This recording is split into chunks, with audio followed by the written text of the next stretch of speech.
Bharat rally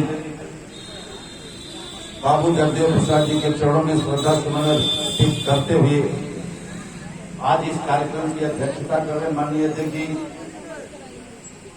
मंचा Singh बंदनी पूजनी हमारे सामने पार्टी के पूर्व राष्ट्रीय अध्यक्ष पूर्व IAS पूर्व मंत्री बड़े भाई तपेंद्र प्रसाद जी मंचा सिंह हमारे साथ चल करके आए, गोरखपुर के जिलाध्यक्ष अजय मौर्य जी, प्रदेश के महासचिव इसी जनपद के निवासी मुन्ना कुशवाहा जी, इसी जनपद के निवासी हमारे मंडल के प्रभारी DN मौर्य जी, नवनियुक्त जिलाध्यक्ष विश्वजीत गायकवाड़ जी, महिला सभा की जिलाध्यक्ष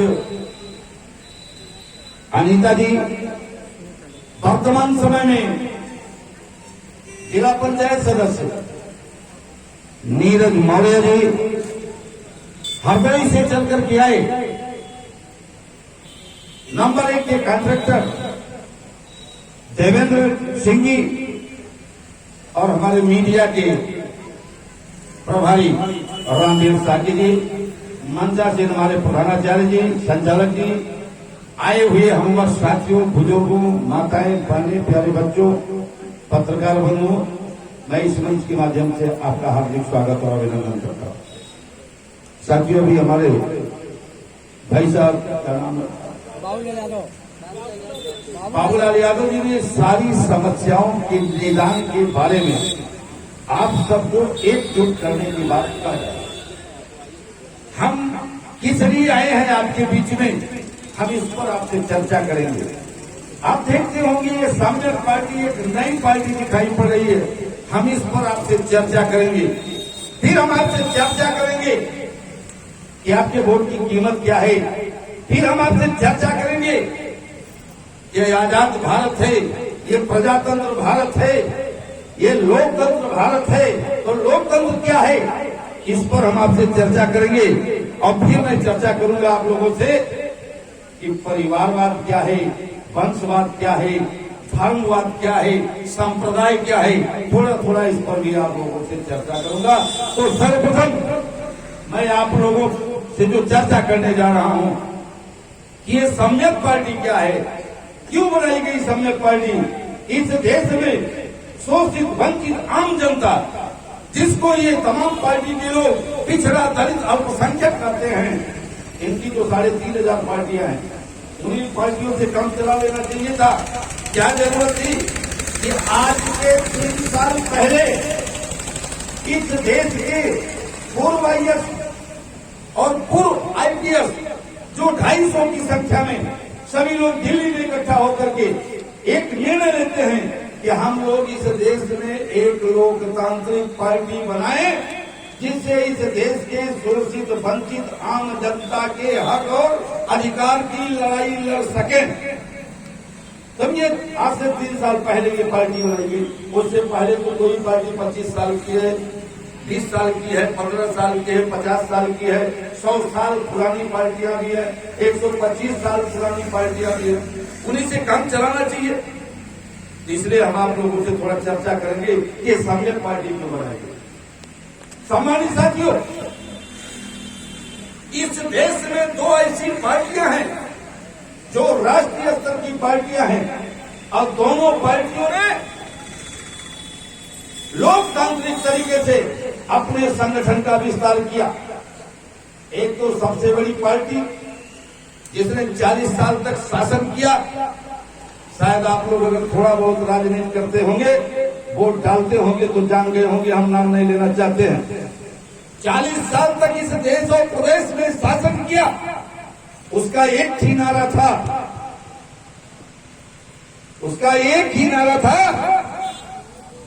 कि हम इस देश से गरीबी हटाएंगे,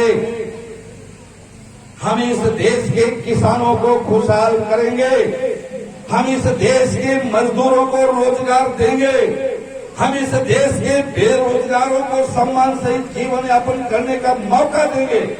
और सबसे बड़ा मुद्दा क्या था? गरीबी हटाएंगे। गरीब हट गया, लेकिन गरीबी नहीं हटी। गरीब इस दुनिया से चला गया, लेकिन गरीबी नहीं हटी। 40 साल तक शासन किया, केवल आपको गांधी का 3 बंदर बना करके रखा। गांधी के 3 बंदर शायद प्रिंसिपल साहब भी पढ़ाए होंगे, देखे होंगे। एक मुंह पे हाथ रखता है, एक आंख पे हाथ रखता है, एक कान में उंगली डाल के रखता है। वो कौन है 3 बंदर? आप जानते होंगे। एक पिछड़ा, एक दलित, एक अल्पसंख्यक। पिछड़ों के नेता हुए उस पार्टी में, सांसद हुए, विधायक हुए, मंत्री हुए। उस पार्टी का शीर्ष नेतृत्व उनको टिकट देकर के बोलता था कि जाओ पिछड़े समाज का वोट लो, अपने समाज का वोट लो, धर्म के नाम पर वोट लो, संप्रदाय के नाम पर वोट लो, सांसद विधायक बनकर के आओ और अपना वोट हमारी झोली में डाल दो। हमारा बेटा लखनऊ दिल्ली का राजा बनेगा और तुम गुलामों जैसा जीवन व्यतीत करना, और हम तुम्हारी बस्तियों को जला देंगे, लेकिन तुम्हें बोलना नहीं है, मुंह बंद रखना। 40 साल तक कोई पिछड़े समाज का नेता न विधानसभा में अपनी आवाज उठाया, न लोकसभा में अपनी आवाज उठाया।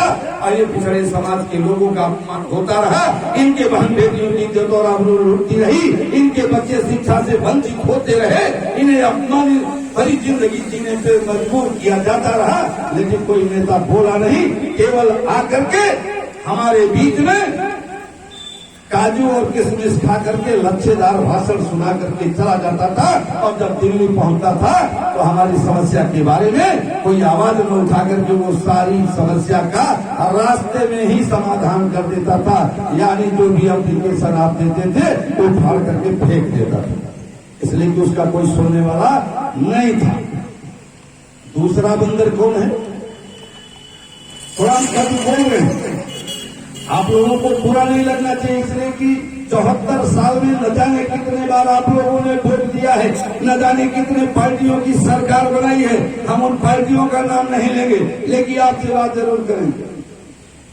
दूसरा बंदर है दलित समाज का व्यक्ति, जो देखना नहीं चाहता अपने समाज को। उनके भी समाज के नेता पैदा हुए।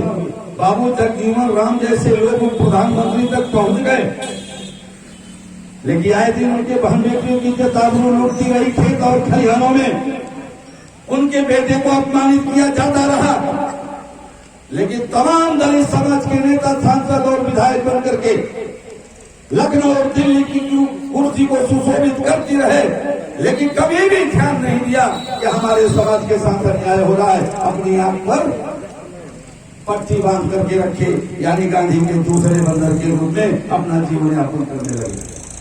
एक तीसरा बंदर है जो कान में उंगली डाल लेता है, वो अल्पसंख्यक समाज का बंदर है। हमारे खान साहब की बिरादरी का बड़े बड़े नेता हुए हैं, सांसद हुए, विधायक हुए, मंत्री हुए।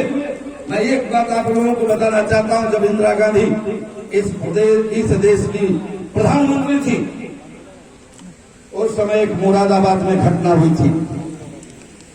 1500 मुसलमान बम से उड़ा दिए गए थे। उस समाज में भी बड़े बड़े विधायक, सांसद, मंत्री थे, लेकिन इंदिरा गांधी को समय नहीं मिला मुरादाबाद जाने के लिए। समय कहां मिलता है? एक बिग बी जिसको जानते हैं आप, हमारे इलाहाबाद के निवासी हैं अमिताभ बच्चन जी, कुली पिक्चर की शूटिंग कर रहे थे, उनके पेट में थोड़ा सा चोट आ गई थी। दिल्ली से हवाई जहाज से इंदिरा गांधी बंबई चली जाती हैं अमिताभ बच्चन को देखने के लिए, लेकिन 1500 मुसलमानों के ऊपर बम फेंका जाता है, वो कत्लेआम हो जाते हैं, लेकिन उनको देखने नहीं आती है। और उनके बिरादरी का कोई भी नेता अल्पसंख्यक समाज का अपनी आवाज को बुलंद नहीं करता है, अपनी आवाज को बात नहीं करता है। ऐसे ये गांधी के 3 बंदर बना करके आपको 40 साल तक आपका शोषण किया, और आगामी आने वाले समय में वो आपके बीच में वोट मांगने आएंगे। जरा उनसे सावधान रहिएगा, उनसे जरूर पूछिएगा कि भैया 40 साल तक नहीं किया तो अब क्या करना, ये जरूर पूछ लीजिए। तो साथियों, दूसरी पार्टी जो लोकतांत्रिक पार्टी इस देश में, इस समय प्रदेश और देश में उसकी सरकार है। आप देख रहे हैं पिछड़े और दलितों का उनका नारा था सबका साथ सबका विकास। अच्छे दिन आएंगे, कितने अच्छे दिन आए कि आज इस देश का पिछड़ा दलित अल्पसंख्यक समाज यानी शोषित वंचित आम जनता और रोटी कपड़ा मकान के लिए परेशान है। सम्मान की तो बात छोड़ दो, क्यों? उनका मानना है कि जब इस देश का किसान रोटी कपड़ा मकान में परेशान रहेगा, इस देश के पिछड़े दलित अल्पसंख्यक समाज के नौजवान बेरोजगार होकर के रोड पर लफंगे का जीवन व्यतीत करेंगे, इनके बहन बेटियों की जरूर आए दिन अगर लूटती रहेगी, तो हमारे बेटे को वोट करते रहेंगे और हमारा बेटा लखनऊ दिल्ली की कुर्सी पर बैठ करके इस देश की व्यवस्था को चलाएगा और इन्हें हम गुलामों जैसा जीवन व्यतीत करने पर मजबूर कर देंगे। उदाहरण के तौर पे मैं बताना चाहता हूँ 2-4 बातें, बहुत सारे बता रहा हूँ, नहीं तो हम लोग तो वो चीज है, ये कुशीनगर का कोई इलाका बाकी नहीं है जहां न हमारे विचार हुए हो, चाहे वो रामकोला हो या कुशीनगर हो, पटरौना हो या और दुधई जहां भी उधर बहुत हम भ्रमण किए। सामान्य साथियों, अभी बात आई यादव जी ने बताया उज्ज्वला योजना। उज्ज्वला योजना का मतलब क्या है? आप ही का थप्पड़ आपके गाल पर दे दिया गया है। अब आप समझ नहीं पा रहे हैं, आप सोच रहे हैं कि इस सरकार ने हमको फ्री में गैस दे दिया। ये बड़े बड़े पूंजीपतियों की देन है। जब बड़े बड़े शहरों में पाइपलाइन द्वारा गैस सप्लाई होने लगा, तो अब बड़े लोगों का गैस सिलेंडर जब खाली हो गया, तो पूंजीपतियों ने सलाह दिया इस सरकार को, इसे ग्रामीण इलाकों में बंटवा दो फ्री में। एक बार फ्री में गैस दे दो और बाद में फिर इनसे हम वसूल लेंगे। आज हो रहा है वही ना, आज 1000 में गैस मिल रही, क्यों भैया कितने मिल रही? 1000 वही मान के चलिए 970 रुपए में, मानी 30 रुपए कम, 30 रुपए अगर पहुंचा देगा तो 1000 हो जाता, 30 रुपए किराया लेता होगा, यानी 1000 रुपए में। बड़ा खुश हुए कि उज्ज्वला योजना के तहत हमें फ्री में गैस कनेक्शन मिल गया। तमाम गरीबों ने एक बार लेने के बाद दोबारा गैस नहीं भरा पाए, यानी आपका गाल, आपका थप्पड़ और आपके गाल पे कर दिया जा रहा है। दूसरी योजना खाद्यान्न योजना 2 महीने में 2 बार मिल रहा है, एक बार केंद्र सरकार, दूसरी बार प्रदेश सरकार। आप सब किसान के बेटे बैठो, मैं पूछना चाहता हूं, आपका गेहूं कितने में बिका? क्या कोई हाथ उठा के बता दे, इस बार आपका गेहूं कितने रुपए किलो बिका? 1400 रुपए में। ये पूंजीपति खरीद करके ले जा करके स्टोर किया और उसका बनाया अन्नपूर्णा आटा या तमाम नाम से बनाया आटा। इस समय अन्नपूर्णा आटा की कीमत कल मैं गोरखपुर में पूछ रहा था तो 47 रुपया केजी है। 14 रुपए में आपका गेहूं खरीदा, आपको 14 रुपए, 47 में 14 आपको दे दिया उसने। और दी कितना रहा? 5 किलो, 5 रुपया, वो भी अमूमन मोटा मोटा हिसाब लगा लो कि 5 रुपया और आपको दे दिया वापस। 10 रुपया उसका छिनाई बिनाई पिसाई का हो गया, ट्रांसपोर्टिंग का हो गया, तो कितना हुआ? 29 रुपए होता है। अब आप जब खरीदने जाते हो आटा तो कितने में मिलता है? हर आदमी को तो 5 किलो मिल नहीं रहा है, हर किसान को तो 5 किलो मिल नहीं रहा है, यानी 47 रुपए में खरीदते हो। यानी आपका जूता आपके गाल पर। आपके समझ में नहीं आ रहा है कि हमारे साथ क्या हो रहा है? ये बड़े बड़े पूंजीपतियों की सरकारें चल रही है इस समय। ये पूंजीपति आपको वही 100 साल पुराने भारत में ले जाना चाहते हैं, आपको गुलामों जैसा जीवन व्यतीत करने पर मजबूर करना चाहते हैं। इसलिए इसलिए आप लोग सावधान हो जाइए। लेकिन अब इनसे लड़ने के लिए हमारे उत्तर प्रदेश और देश में 3,500 पार्टी बना करके हमारे पिछड़े दलित अल्पसंख्यक समाज के तमाम महत्वाकांक्षी लोग आपके बीच में आते हैं और लच्छेदार भाषण सुना करके कहते हैं कि भारतीय जनता पार्टी को भगाना है, फला की सरकार बनानी है। तो फला की सरकार बनानी है, किसकी सरकार बनाओगे भैया? आप लोगों ने प्रैक्टिकल में देख लिया एक बार, साइकिल हाथी दोनों मिल गए, तब भी नहीं सरकार बना पाए। बगल में आपके बिहार है, लालटेन भी मिल गई, उपेंद्र जी भी मिल गए, जीतन मांझी भी मिल गए, चिराग पासवान भी मिल गए, तब भी नहीं बना पाए सरकार।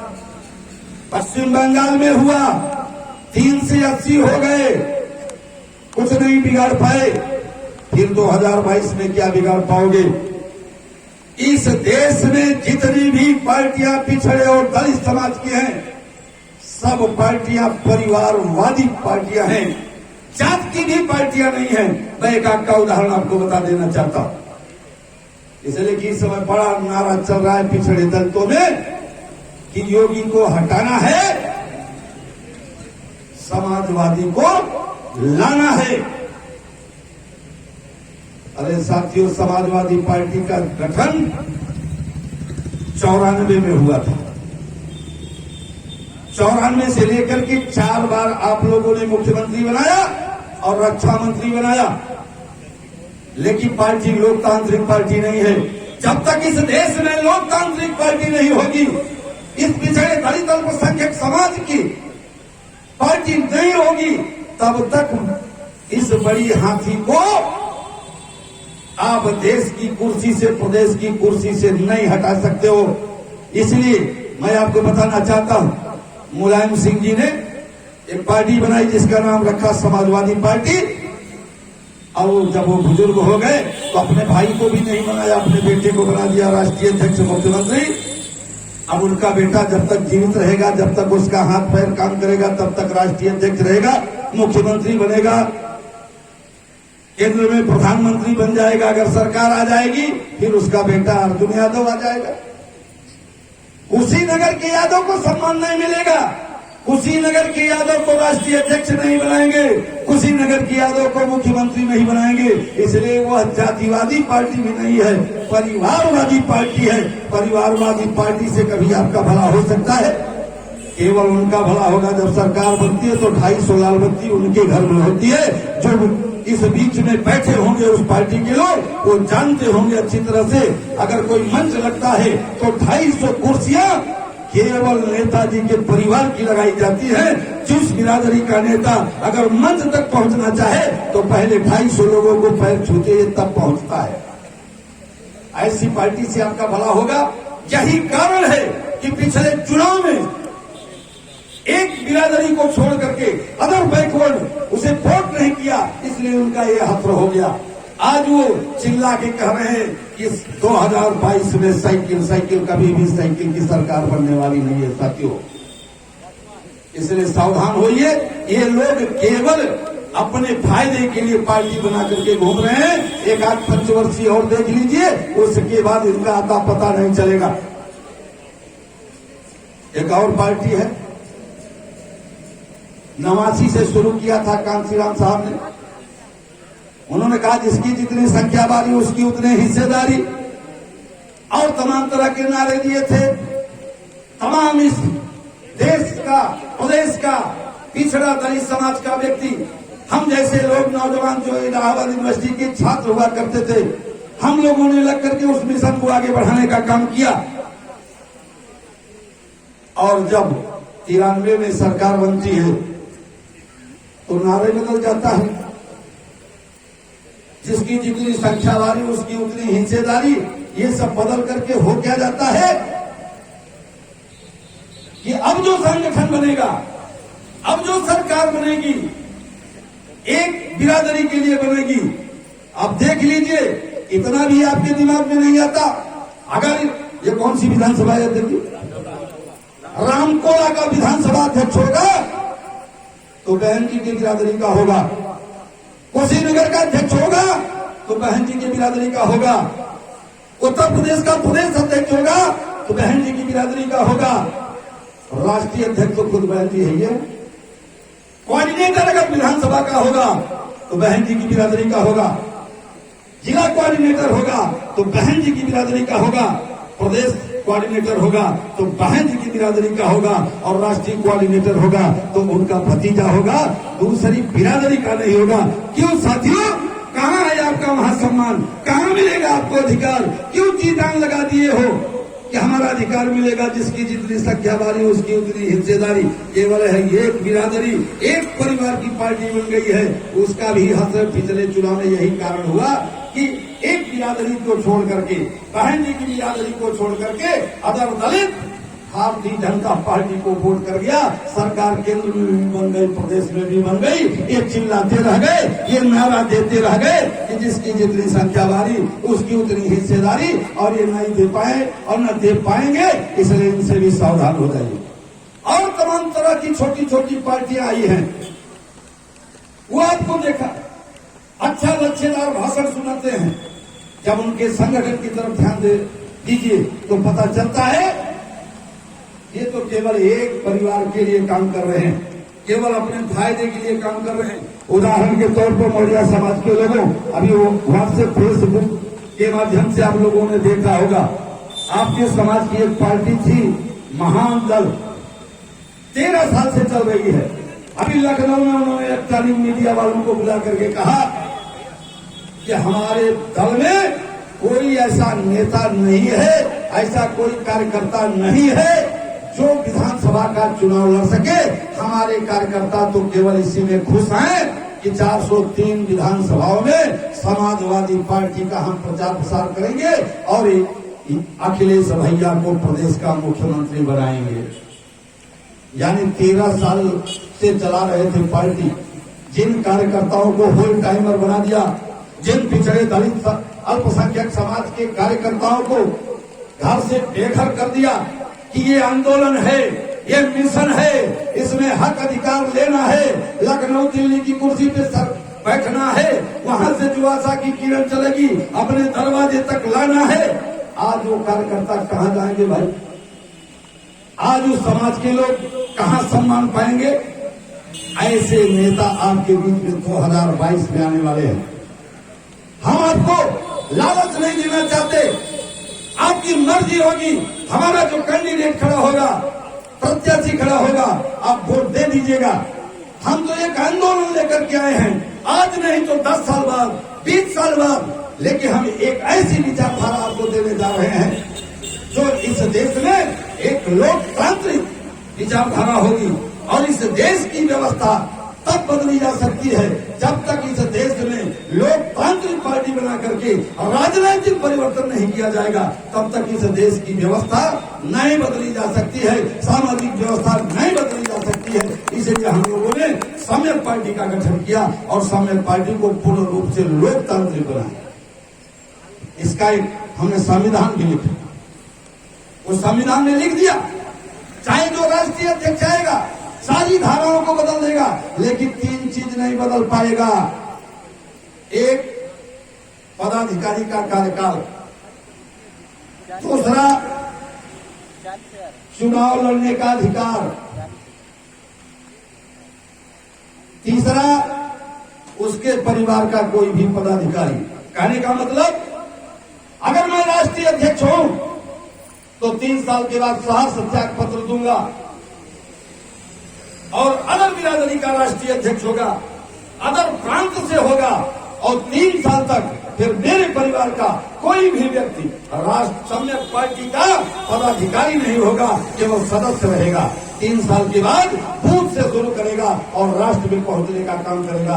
केवल एक परिवार की पार्टी नहीं होगी, एक आदमी की पार्टी नहीं होगी, एक जाति की पार्टी नहीं होगी, एक समाज की पार्टी नहीं होगी। ये हमने अपने संगठन में रखा है। दूसरा, अगर एक बार आपको रामकोला से विधायक बना दिया हमने, तो दोबारा एक बार और आपको चांस दिया जाएगा। तीसरी बार आपसे कहा जाएगा कि अब अय मौर्य जी आप शांत हो जाओ, अब यादव जी का नंबर आ गया है, अब यादव जी यहाँ से चुनाव लड़ेंगे। इस तरह से समस्त पिछड़े दलित अल्पसंख्यक समाज के लोगों को हक और सम्मान देने का काम ये सम्यक पार्टी करेगी और इस देश में पूर्ण तरह से लोकतंत्र की व्यवस्था करके इस देश में राजनीतिक परिवर्तन कराकर हम इन पूंजीपति की सरकारें, जो नई पूंजीपतियों की जो सरकारें बनी हैं, इनको हटाने का काम करेंगे साथियों। तब आपका भला हो सकता है, तब आपके चेहरे पे मुस्कान आ सकती है, तब आपके बहन बेटियों की इज्जत और आपको सुरक्षित हो सकती है, तब आप स्वाभिमान और सम्मान से कर सकते हैं कि हम